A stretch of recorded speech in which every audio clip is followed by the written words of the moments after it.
વાગરાના પીપલિયા ગામે પુત્રના વિવાદમાં દાદાની હત્યાથી રાઠોડ પરિવારમાં શોકનું મોજું. પોલીસે ત્રણેય હત્યારાઓને દબોચી જેલના સળિયા પાછળ ધકેલ્યા.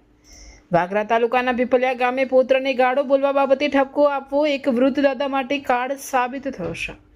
ગત 24 ફેબ્રુઆરીના રોજ થયેલા લોહિયાળ હુમલામાં ગંભીર રીતે ઘાયલ થયેલા વૃદ્ધનું સારવાર દરમિયાન મોત નિપજતા સમગ્ર પંથકમાં હરડાટી વ્યાપી ગઈ છે. જો કે આ મામલે વાગરા પોલીસે સક્રિયતા દાખવી ગણતરીના કલાકોમાં જ હત્યાના ત્રણેય આરોપીઓને ઝડપી પાડી જેલ હવાલે કરી દીધા છે.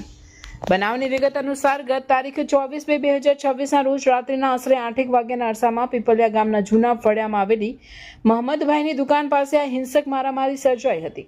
ફરિયાદી સોમાભાઈ મગનભાઈ રાઠોડનો પૌત્ર જગદીશ ત્યાંથી પસાર થઈ રહ્યો હતો ત્યારે ગામના 3 શખ્સો તેને સામાન્ય બાબતમાં ગાળો બોલી ઝઘડો કરડ્યા હતા. પોતાના પુત્રને મુશ્કેલીમાં જોઈ 60 વર્ષીય સોમાભાઈ વચ્ચે પડ્યા અને હુમલાખોરોને શાંત રહેવા સમજાવતા પૂછ્યું હતું કે તમે મારા પુત્રને કેમ ગાળો બોલો છો અને કેમ મારો છો. આટલો ઠપકો આપતા જ આરોપીઓ ઉશ્કેરાઈ ગયા હતા.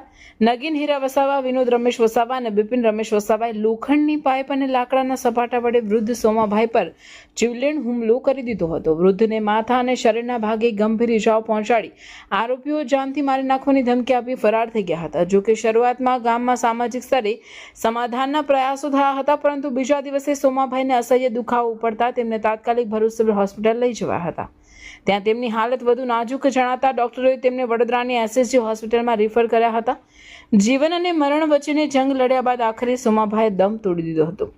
વાગરા પોલીસે શરૂઆતમાં આ મામલે બીએનએસની વિવિધ કલમો હેઠળ ગુનો નોંધ્યો હતો, પરંતુ વૃદ્ધનું મોત થતાં જ તપાસનો દોર તેજ કરી દેવામાં આવ્યો હતો અને ફરિયાદમાં હત્યાની કલમનો ઉમેરો કરવામાં આવ્યો હતો. વાગરા પોલીસની ટીમે અલગ અલગ દિશાઓમાં તપાસ હાથ ધરી આ ત્રણેય હત્યારાઓને આખરે દબોચી લીધા છે. વાગરા પોલીસે પીપલિયા ગામના વૃદ્ધ સોમાભાઈ રાઠોડની હત્યાના ગુનામાં ઝડપાયેલ ત્રણેય આરોપીઓ જેમાં નગીન વસાવા, વિનોદ વસાવા અને બિપિન વસાવાને કાયદેસરની ધરપકડ બાદ કોર્ટમાં રજૂ કરવાની તજવીજ હાથ ધરી છે.